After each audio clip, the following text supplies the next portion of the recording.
ಮಗುವಿನ ವಿಕಾಸವೇ ಶಿಕ್ಷಣದ ಗುರಿ. ನಹಿ ಜ್ಞಾನೇನ ಸದೃಶಂ ಅಂದರೆ ಭೂಮಿಯ ಮೇಲೆ ಜ್ಞಾನಕ್ಕಿಂತ ಮಿಗಿಲಾದದ್ದು ಯಾವುದೂ ಇಲ್ಲ. ವಿದ್ಯೆ ಸಾಧಕನ ಸ್ವತ್ತೇ ಹೊರತು ಸೋಮಾರಿಗಳ ಸ್ವತ್ತಲ್ಲ ಎಂದು ಹೇಳುತ್ತಾ ಪ್ರತಿಭೆಗೆ ತಕ್ಕ ಪುರಸ್ಕಾರ ಎಂಬ ಧ್ಯೇಯ ಮಂತ್ರದೊಡನೆ ಉದಯಿಸಿದ ಸಮಾಜ ಕಲ್ಯಾಣ ಇಲಾಖೆಯ ಅಲ್ಪಸಂಖ್ಯಾತ ಪರಿಶಿಷ್ಟ ಜಾತಿ ಪರಿಶಿಷ್ಟನ SSLC ಪರೀಕ್ಷೆಯಲ್ಲಿ 43 ವಿದ್ಯಾರ್ಥಿಗಳು ಹಾಜರಿದ್ದು ಶಾಲೆಯ ಸರಾಸರಿ ಫಲಿತಾಂಶ 100% ಆಗಿದ್ದು ಹಿಂದಿ ವಿಷಯದಲ್ಲಿ 100ಕ್ಕೆ 100 ಅಂಕಗಳನ್ನು 3 ವಿದ್ಯಾರ್ಥಿಗಳು ಪಡೆದಿದ್ದು ಇಂಗ್ಲಿಷ್ ವಿಷಯದಲ್ಲಿ 2 ವಿದ್ಯಾರ್ಥಿಗಳು 100ಕ್ಕೆ 100ರಷ್ಟು ಅಂಕಗಳನ್ನು ಪಡೆದುಕೊಂಡಿರುತ್ತಾರೆ.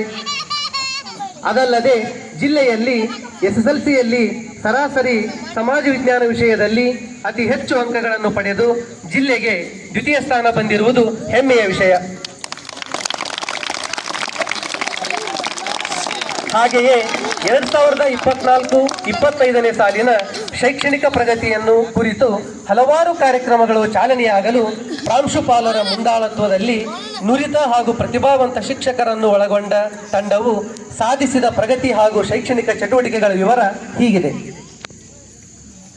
2024-25ನೇ ಸಾಲಿನ ಶೈಕ್ಷಣಿಕ ವರ್ಷವು ಮೇ 28ರಿಂದ ಶಾಲಾ ಪ್ರಾರಂಭೋತ್ಸವವನ್ನು ಸರಸ್ವತಿ ದೇವಿಯ ಪೂಜೆಯ ಮೂಲಕ ಚಾಲನೆ ನೀಡಲಾಯಿತು.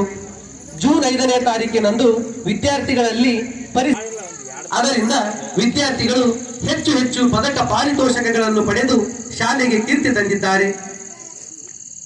ಆತ್ಮರಕ್ಷಣೆ, ಚಿತ್ರಕಲಾ ಸ್ಪರ್ಧೆ, ಕರಕುಶಲ ವಸ್ತುಗಳ ತಯಾರಿಕೆ ಸ್ಪರ್ಧೆಗಳನ್ನು ಆಯೋಜನೆ ಮಾಡಿ ಮಕ್ಕಳಲ್ಲಿರುವ ವಿಶೇಷ ಕಲೆಯನ್ನು ಹೊರಹಾಕುವ ನಿಟ್ಟಿನಲ್ಲಿ ವಸತಿ ಶಾಲೆಯು ನಿರಂತರವಾಗಿ ಶ್ರಮಿಸುತ್ತಿದೆ.